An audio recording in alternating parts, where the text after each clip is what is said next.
Alright, what is going on, my dudes? We are back here today with another 4 Loki AQ Map 7 full run. So today we are going to be doing the Parry Curse epic modifier. So basically what this does is that you go into the fight and you do a parry, and that is going to decrease the length of all of your parry stuns by 25% in that fight, up to a maximum of whatever percent, maybe 100% or something like that. It basically works like limber, okay? And what happens is, for the next 2 fights after that, depending on how many times you did a parry in that first fight, that is going to follow you for those next 2 fights. So up first, I have here the Caltrops lane, and I'm going to be going in with my rank 3 Ghost, of course. This is the same map that played 2 weeks ago. I did showcase this map with a different epic modifier, though. I believe I did So Saith Doom on day 5. This is Parry Curse on day 3. So I have buffed up in section 2. So I'm going to be bringing Corvus up against this Ultron here. I'm going to be trying to get the evade charge, and just in case, I have an Emma Frost later on too. I just went right in and started with the light attack just because I want to get as many attacks in and try to get him to evade. I'm trying to go through this fight without parrying at all because of the Parry Curse. Unfortunately, I dashed back and held block, and they did count for 1 parry, but from here on out, I'm going to try my best not to. I am going to be keeping a watchful eye on Ultron's evade because I do not have Proxima synergy with me. But at this point, once you get that first charge, if you're lucky enough to get it early, all you really have to do is get to the special 2, and that's going to be it. So up next here, the next fight is this Abomination. And Abomination on Caltrops is pretty much just the ultimate fight for Ghost.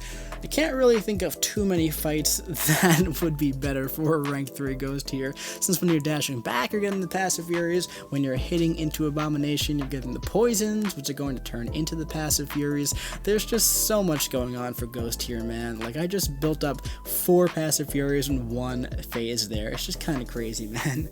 Like, she's hitting like 30k mediums. It's kind of absolutely ridiculous. Up next, we have that Emma Frost here, and this is going to be done with Corvus because I need another charge for buffed up. Well, I guess I don't really need it at this point because I did get Ultron to evade, but sometimes he doesn't evade, and when that happens, that's when I need to take Emma Frost. But because of the Parry Curse, my parries are going to be decreased by 25%, but I can parry freely in this fight without any consequences. I'm going to have to keep an eye on the fights as we go along, because after one more fight after this, the next fight, that is when it's going to be the important fight for setting up the 2 fights after that, if that makes sense. I just had a lot of words there, but we'll talk about it as we go along. Of course, Corvus Glaive is still the absolute king of map 7. Even as a 5-star, it's very, very easy as long as you can make your way up to a special 2. So up next, we have this Yondu here with Caltrops, and this could be done with Corvus, but it could also be done with Ghost because there is bubble shield here. So what we're going to do here is we're going to do, we're going to phase, we're going to do 1 or 2 hits, we're going to get those Caltrops, passive furies, and in like less than 10 hits, this fight is going to be over, okay? Very, very easy fight here with Ghost. Very, very easy fight with Ghost. If you haven't used a rank 3 Ghost, you got no idea what you're missing, man. You got no idea what you're missing. So up next, we have this Doctor Strange on Caltrops as well. Another very, very simple fight with Ghost. You don't want to hit this guy too much because he also has Shattered, and what that does is that whenever he nullifies a buff on you, it's going to do a decent amount of damage, but this is also like really the last fight I need Ghost for anyway. So, you know, not the biggest deal in the world either way. But up next, we're going to be jumping into section 2 here, and we're going to just blitz right through this with Corvus Glaive. I'm pretty sure we can parry this Rocket Raccoon, even though he does have Limber, and we have 1 more fight with our Parry Curse, and we currently have 25% reduced time on our parry. But as you can see, yeah, we still have a decent amount of time where we can parry without, you know, too much consequence. We could definitely get a couple combos in in there. Parrying, it's very, very, very simple. Even with limber and 25% reduction from the Parry Curse, there's not too much to look out for there. My game was lagging here. I think I was in the car on the highway when I was doing this. I was driving, I was in the passenger seat just smashing through this, but I was at max energy, so I wanted to get through it, so I didn't have the best connection. But I'm not going to look at the nodes for all these fights. I'm just going to smash through. They're all pretty much just buffed up and limber. Now here I went in right with the light attack again because I don't want to parry this guy just because of the Parry Curse again. So I want to set myself up where I'm able to parry very, very easily, especially when I have that tiger coming up. Just one more combo and this guy is dead, so definitely no need to parry there, especially when we don't need to. We're going to be going into the next fight with all of our parry stun duration now, so we definitely want that for Punisher 2099 and also for Tiger. Now, looking back at this, it may have been better if I took that Yondu with Corvus as well. That way I could set myself up for the Red Skull coming up, where I would have my full parry duration. That would have been very, very helpful, but we'll talk about that in 2 seconds when we get there. Just bait out the special one here. Unfortunately, I dexed a little bit too early and I took a little bit of damage there, but it's really not the biggest deal in the world. One thing that's always very underrated about Corvus is that he does have that bit of crit resistance, so if you do make a mistake, especially in quest content, you're not really going to be punished by getting too many crits to the face. So Corvus, like top to bottom, is a pretty sustainable champion. Up next we have this Tiger here, and we have our full parry duration for this fight as well, but at this point we're so in the habit of just baiting out heavy attacks that I was doing that from the beginning, and then I went right in for an intercept there and bait out a special one here. So I actually am able to parry fully in this fight, but I haven't done a parry yet because I'm just so used to just playing Parry Curse like this. But I realized halfway through that I was being a silly goose and that I could absolutely take advantage of the parry stun. So up next we have that Red Skull I was talking about here, and as you can see, I was on 3% battery, so I was in the car at 3% battery. I wanted to make sure I get this guy down because I had a link, the last link up on thing, and at this point there's Power Start 2, and there is also buffed up. So I'm going to have to parry this guy at least once to get rid of all those armor ups. So we're going to go in here and hopefully we can nuke him down with one parry. I can't hit into his block because of the armor ups, and I guess maybe I didn't parry him. That's okay, that's interesting. So I didn't parry this guy. Yeah, look at that, man. So I mean, the thing with Corvus is that he absolutely ignores all armor, so he has that true damage there. So that's actually really cool, man. So we went through that and we got the full parry duration for the next section here. So we're going to be taking this section 3 completely linked, and we're going to be testing out my new rank 5 Venom, dude. So that's really fun. Very, very fun here. So the link that is coming in here, it is the size matters, and what is it? What's the other one? I don't remember the other link, but basically it's the one where you're going to be glancing if you're not an extra large champion, and Venom is an extra large champion, so that's really, really cool. And there's also Can't Touch This. So with Can't Touch This, it pretty much makes all of the Spider-Man characters the most annoying champions to fight in the entire game. Unfortunately, I ate a big special one to the face here right at the start of the fight. I pretty much got hit by all 3 beams there, which is really, really annoying. It nuked down a lot of my health, so I really got to be careful here for the rest of the fight. I'm trying not to parry again because this is my first fight with Venom, and I'm trying to set him up for the rest of the path, okay? But basically what I'm going to be doing here is trying to push Miles Morales up to a special 2, just because it is a little bit easier to evade, and I can do that pretty easily by just getting him above a bar of power and then tossing off a special 3. So it's not the biggest deal in the world that we ate all that damage from that first special one that he threw at us, but we are definitely going to have to play a little bit carefully for the rest of this section now, okay?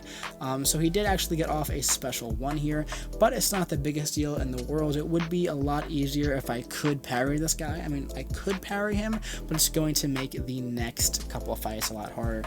One thing I was saying before that I didn't actually get to finish my thought here is that the node that is on all the Spider-Man characters on this lane is called Can't Touch This, and it turns these Spider-Man characters into the most annoying defenders in the entire game, because pretty much every single attack that you throw at them is going to be evaded unless you have some sort of True Strike, and that's why Venom is such an absolute MVP for this lane, because he pretty much shuts that node down, and it just turns into a regular fight with Venom. So here we have Can't Touch This, and we're going in with 25% parry reduction. So here we can parry pretty easily. We're going to go for an armor break, get that right away. We're going to re-roll here, and we rolled from physical resist up to armor up, back to physical resist, and then we just re-rolled that cruelty into a precision, so that's very, very nice. So now we're going to be critting a bunch more, try to push the Spider-Man up to a special 2, just to reduce the block damage, of course, because we're now at 17%, which is definitely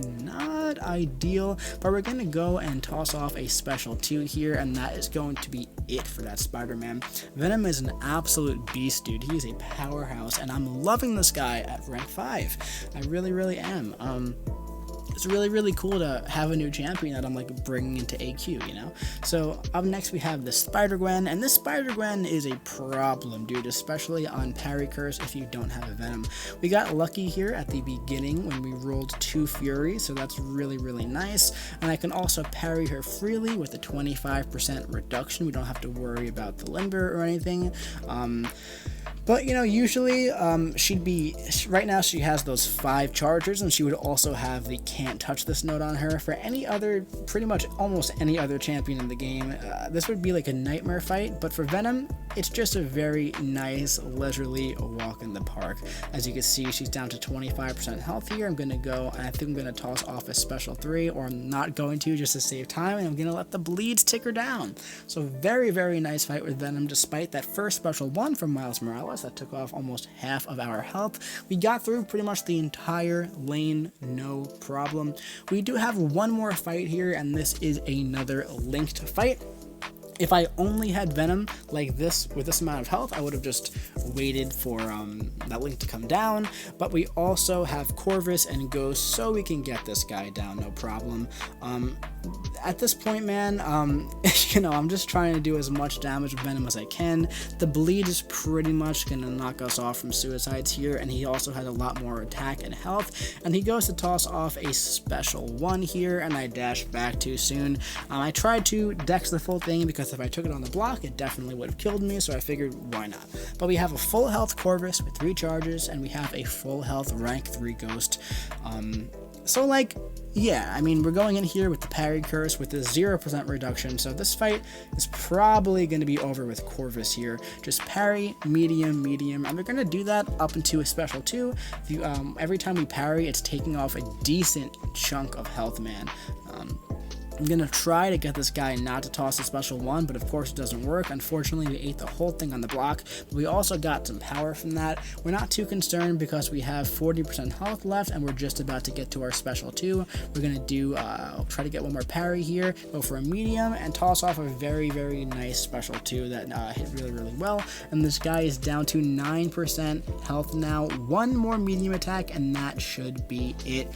Very, very, very nice performance from Corvus there, and a very, very solid AQ run pretty much all together. So this was day 3 with Parry Curse. I haven't shown this epic modifier yet. I want to do a different epic modifier every single week. We'll probably go with Cascade next week, which is, in my opinion, the hardest one. We usually run that on day 1, but day 1 tends to end up being the hardest day despite the lower health pools, okay? But yeah, this was a very, very solid week of AQ for me. I think I used 0 items for all 5 days, so that's very, very nice. We ended up placing 16th in the AQ rankings, and I pulled a Mystic 10% T5CC, which is very, very nice because we're getting closer to having a rank 3 Dr. Doom. I'm probably gonna select the 10% Mystic from the Summer Smackdown event, so I'm going to be at about 30,000 shards, so I'll be about 30% away from having that rank 3 Doom. If we can get lucky with like Alliance Wars season rewards and also AQ rewards up until then, we could be having a rank 3 Doom very, very soon, dude. So hopefully that happens. Hopefully that happens. Hopefully we see some more Catalyst selectors as well, because those are very, very nice. And I'm excited for the Summer Smackdown too. It's going to be fun. It's going to be fun. But yeah, dudes, that's going to be it for this video. I do hope you enjoyed it. If you did, please do your boy a favor and drop a like. Comment what do you think about this full AQ run and that rank 5 Venom in the comment section below, and subscribe if you want to see some more 4 Loki AQ videos coming to you very, very soon. I'll be seeing you around.